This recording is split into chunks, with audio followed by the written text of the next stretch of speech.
لا الہ الا اللہ محمد رسول اللہ۔ بسم اللہ الرحمن الرحیم۔ حضور نبی کریم صلی اللہ تعالی علیہ وسلم نے ارشاد فرمایا کہ جھوٹ بولنے سے انسان کا رزق گھٹ جاتا ہے۔ میرے محترم دوستوں، بات اتنی سی ہے کہ آج ہم لوگ جو ہیں رزق کی تنگی کا بہت زیادہ ایک رونا ہوتے ہیں اور بہت زیادہ ہم اس چیز سے بہت زیادہ پریشان ہوتے ہیں۔ وہ کاروباری انسان ہوں، وہ گھر والے ہوں،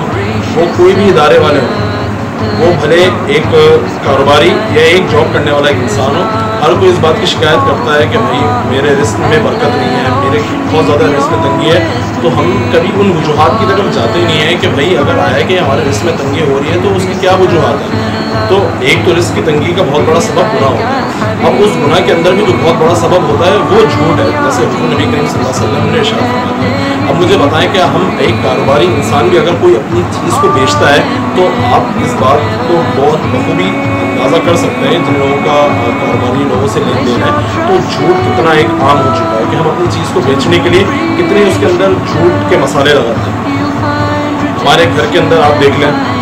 مطلب گھروں کے اندر جو ہے جھوٹ کا اتنا مطلب ذرا سے کسی بات سے کہ بھائی اگر کوئی ہمیں ڈانٹ دے گا، کسی سے کچھ ہمیں مطلب ایک بات سچ بولنے میں ہمیں کوئی سرزش ہو جائے گی، کوئی ہمیں ڈانٹ دے گا تو ہم اس پہ جھوٹ بول دیتے ہیں۔ تو ایک عام ماحول بن گیا ہے جھوٹ کا، جس کی وجہ سے ہم لوگ جو ہے جس کی وجہ سے ہمارا رزق تنگ ہوتا ہے، رزق تنگ ہوتا جا رہا ہے، برکت نہیں ہو رہی، کشادگی نہیں آ رہی۔ تو وجہ یہ کہ جیسے حضور نبی کریم صلی اللہ علیہ وسلم نے ارشاد فرما دیا کہ جھوٹ بولنے سے رزق گھٹتا ہے۔ تو میرے محترم دوستوں، ہم سب کو اس بات کی عادت ڈالنی چاہیے میرے بھائیوں کہ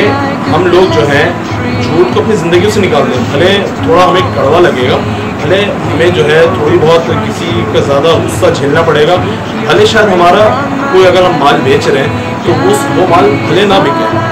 لیکن آپ نے سچ کی عادت ڈال لی تو انشاءاللہ آپ کا کاروبار ہو، آپ کا گھر ہو، کوئی بھی چیز ہو تو اللہ تعالیٰ اس میں برکت ڈال لیں گے۔ اور اس سچ کی برکت سے، کیونکہ رزق کا وعدہ اللہ تعالیٰ کی طرف سے، ہم اللہ کی فرمانبرداری کر رہے ہیں سچ بول کے، تو اللہ تعالیٰ ہی ہے جو رزق میں برکت ڈالنے والے، کوئی اور نہیں ہے کہ جو آپ کے رزق میں برکت ڈالے۔ جب ہم اللہ کے لیے سچ بولیں گے تو اللہ تعالیٰ کی طرف سے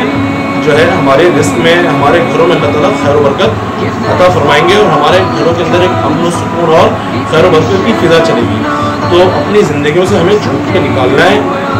کوئی بھی ہو اپنی زندگیوں سے ہم جھوٹ کو نکال دیں، ختم کریں نہ۔ ہم اپنی آج کل ہم لوگ اپنے چھوٹوں کو بھی عادت اس بات کی نا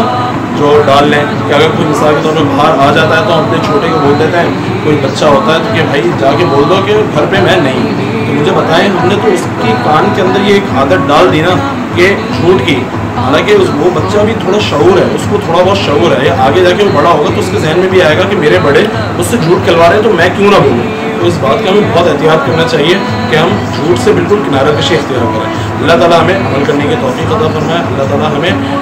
دین کی صحیح سمجھ بوجھ عطا فرمائے۔